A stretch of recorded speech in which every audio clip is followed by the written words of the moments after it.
في حلقة من الحلقات اللي فاتت اتكلمت عن واحدة من أفضل إصدارات ويندوز 10 المعدلة على الإطلاق وهي ويندوز 10 جوست سبيكتر، وشرحت كل حاجة محتاج إنك تعرفها في الحلقة دي. كنتش مصدق إن في ويندوز هيكون أخف على الجهاز وهيكون أسرع على الجهاز عندي من جوست سبيكتر، لكن الويندوز اللي نتكلم عنه النهاردة هو ويندوز ممتاز وخفيف جدا جدا ومساحته صغيرة. هسيب لكم رابط تحميل الويندوز ده وباقي الملفات اللي هنحتاجها، وهقول لك هنحتاج الملفات دي ليه، وكمان هقول لك إزاي تحرق الويندوز ده على فلاشة في الحلقة دي. تابعني للنهاية وتأكد إنك هتستفيد.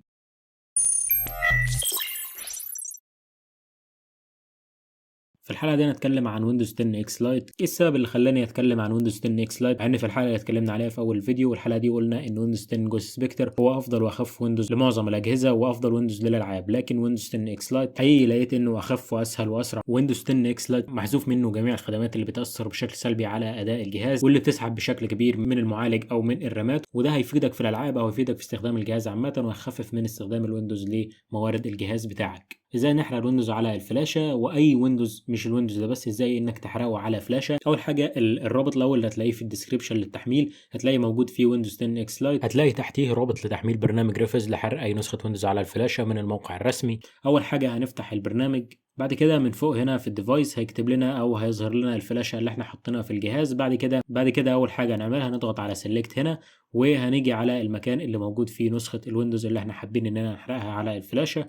هنختار الويندوز. بعد كده في حاجة مهمة جدا جدا لازم ناخد بالنا منها في أي نسخة ويندوز أو أي ويندوز هنفرده على الجهاز، هنلاقي هنا مكتوب جي بي تي أو ام بي ار. فالكلام ده هنعرفه ازاي؟ نوع الهارد بتاعك او نوع تقسيمة الهارد بتاعك هتعرفها ازاي هي جي بي تي ولا ام بي ار؟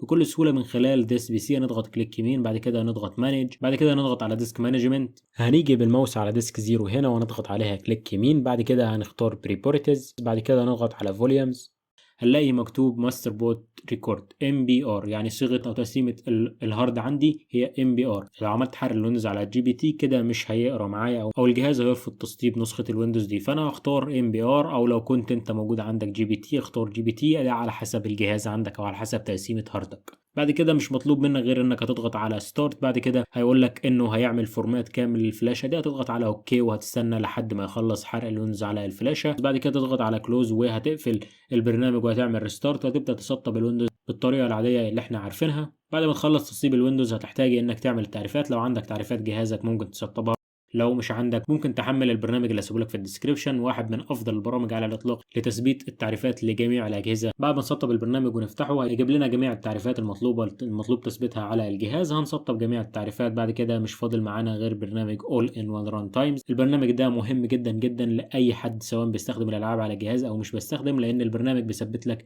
جميع البرامج الاضافيه او الاضافات او البرامج المطلوبه اللي المفروض تكون موجوده على اي جهاز. اول ما تفتح البرنامج يفتح معانا بالشكل اللي قدامنا ده. بعد 30 ثانيه لو ما ضغطناش على انستول هيبدا انه يسطب البرامج او الاضافات اللي موجوده قدامنا دي تلقائيا من نفسه.